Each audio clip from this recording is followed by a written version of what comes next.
इसमें cell biology, cytology, stem cell, biotechnology and its application. तो हमको सबसे पहले पढ़ना है cell biology. What is cell? 8th class में पढ़े थे। The structural and the functional unit of life is known as cell.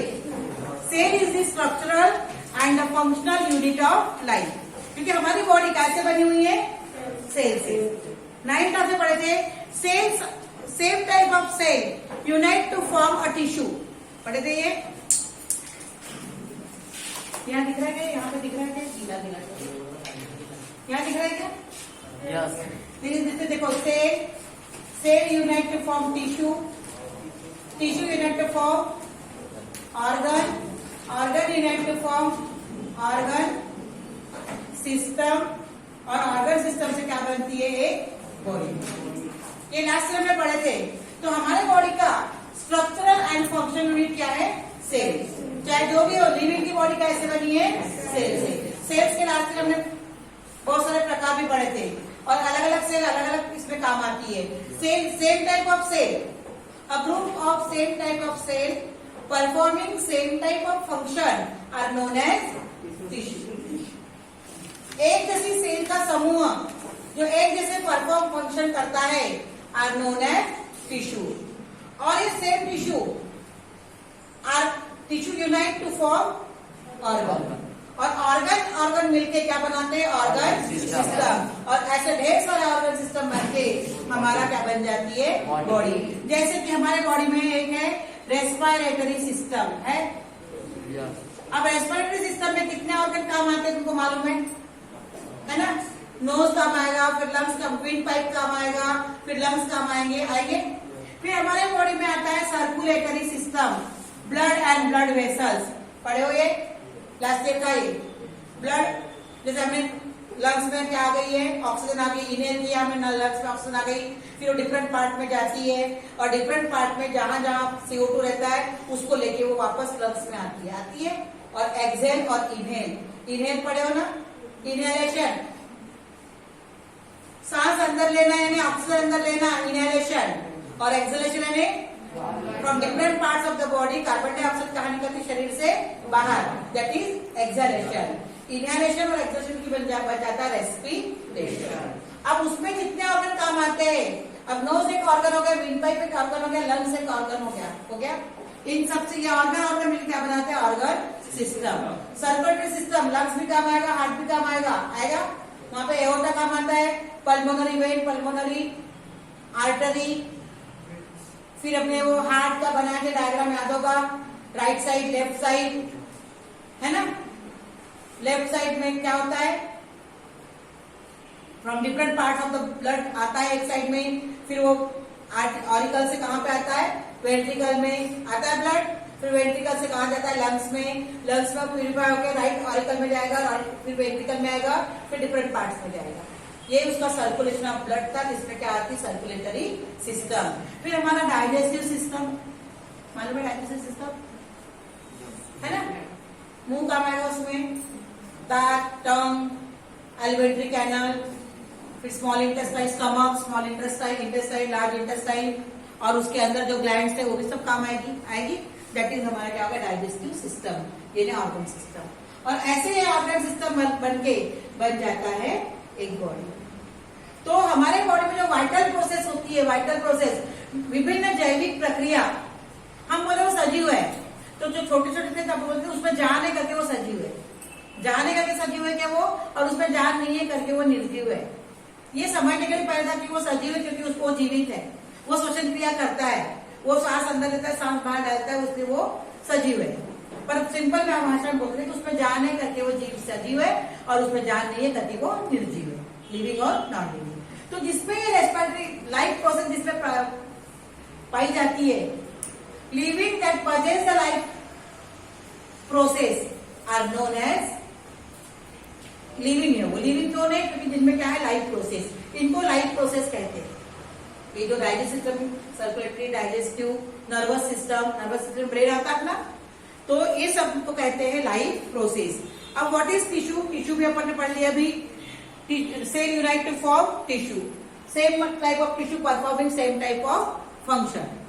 एक प्रकार के टिश्यू एक प्रकार का ही फंक्शन परफॉर्म करेंगे। टिश्यू की स्टडी हमने लास्ट ईयर किए थे। एक लेसन था तुम्हारा 6वां 7वां लेसन होगा, देखना कहीं याद होगा तो। We have studied the plant production by a technique of tissue culture in a last class.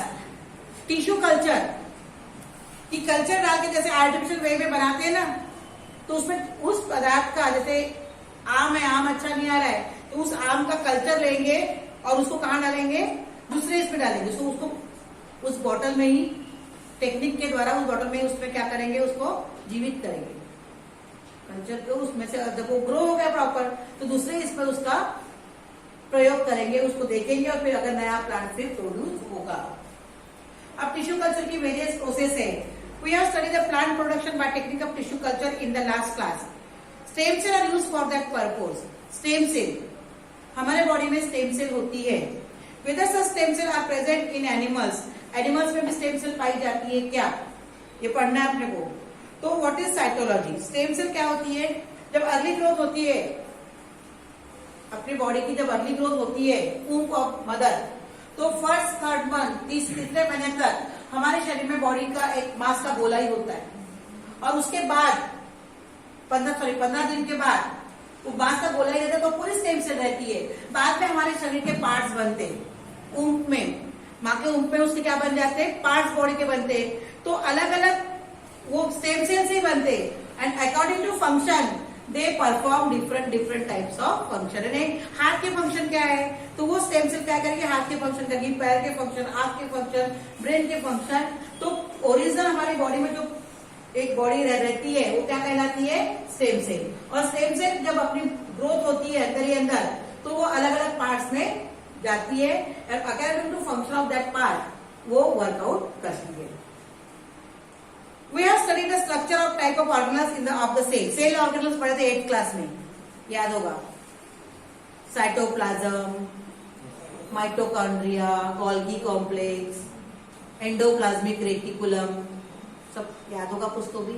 सबके अपने अपने फंक्शन है, नहीं याद होगा तो 8th क्लास का लेसन पढ़ लेना, lesson number 10, cell and cell organelle. Cells के अंदर कितने कितने ऑर्गेनल्स होते हैं, भाई ये तो हो गया। This is called cell biology and cytology. Different types of organelles, different types of organ present in the cell, plant cell और animal cell। मालूम है तुमको ये भी? Yes. तो अलग अलग प्रकार के ऑर्गन उस सेल के अंदर होते हैं, और वो सेल के अंदर के ऑर्गन की स्टडी को कहते हैं सेल बायोलॉजी या फिर cytology. Beside above mentioned point, it includes the study of cell division and many other aspects of the cell.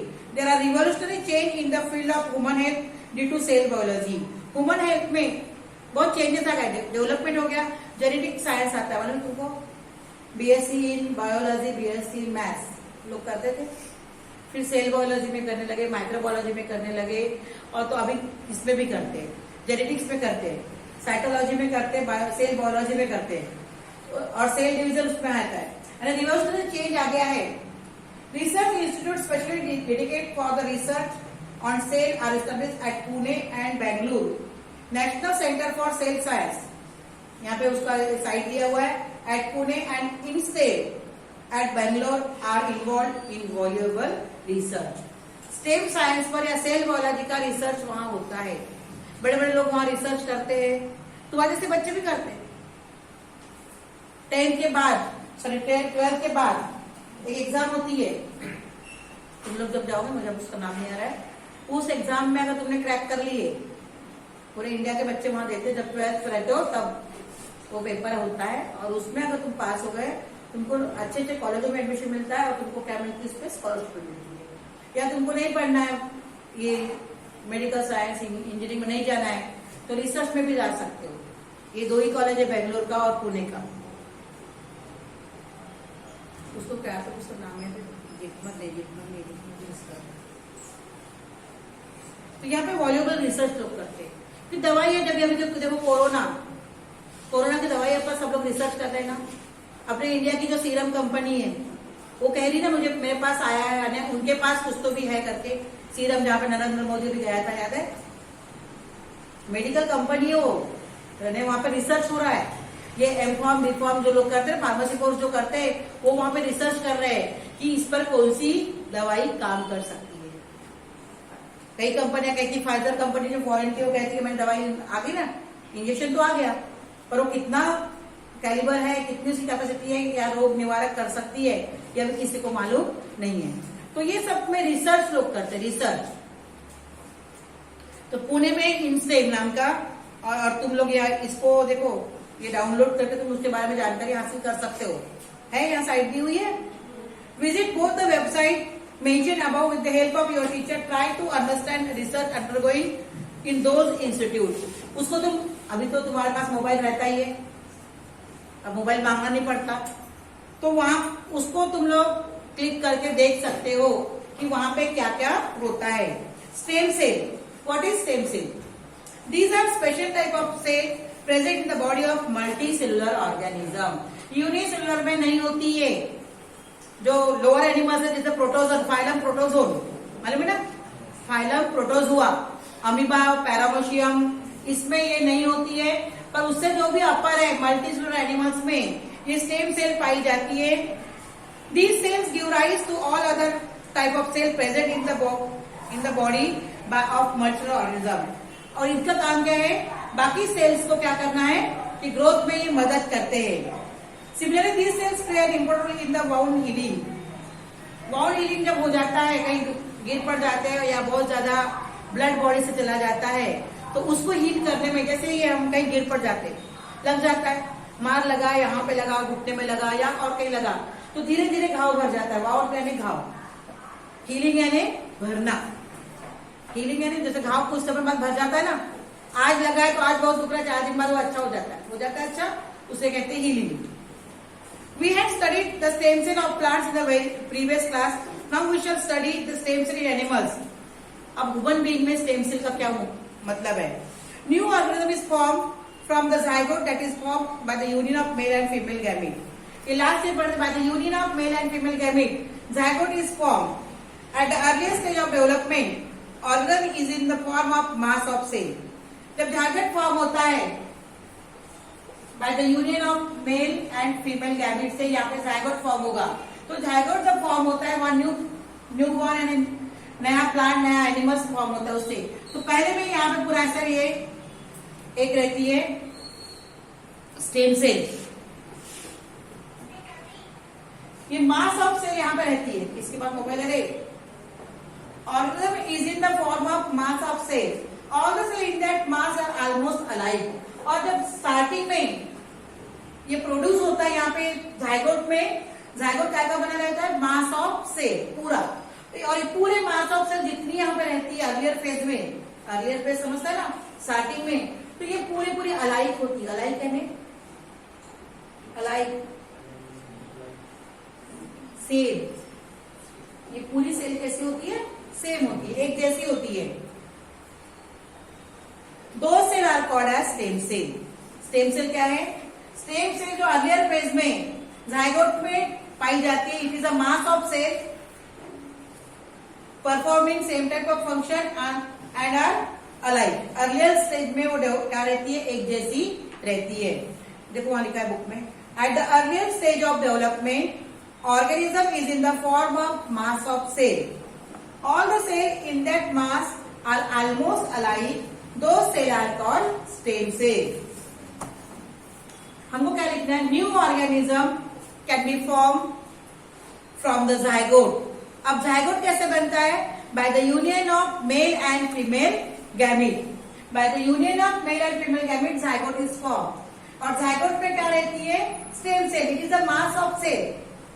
Performing are looking alike and performing same type of function in multicellular animal including human being.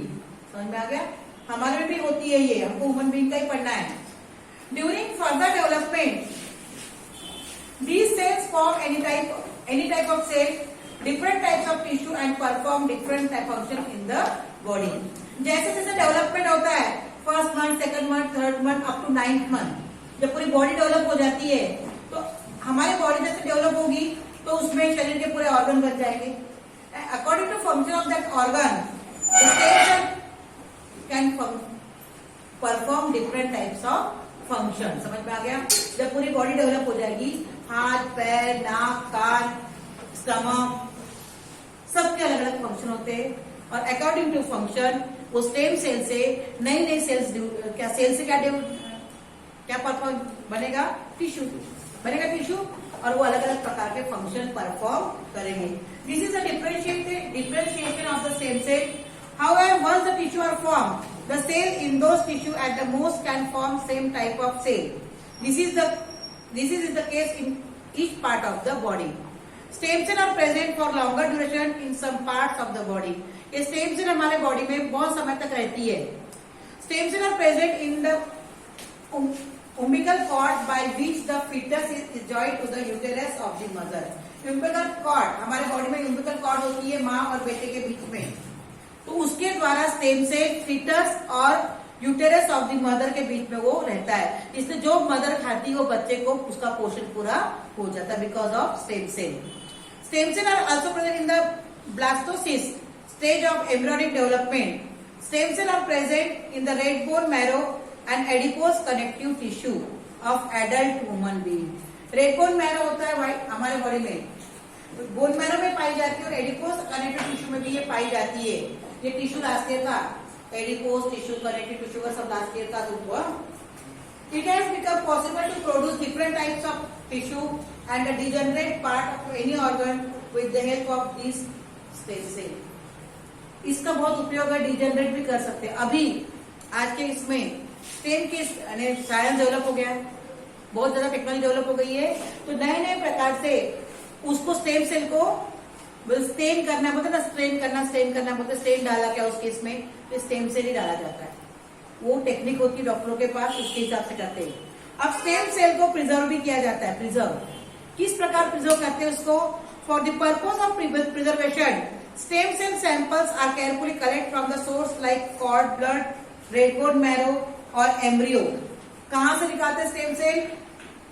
Cord blood, red bone marrow और embryo, and are kept in a small sterile vials. Those vials are kept in liquid nitrogen. Vials समझता है ना? vials समझता है? Injection होता है, तो injection क्या में रहता है?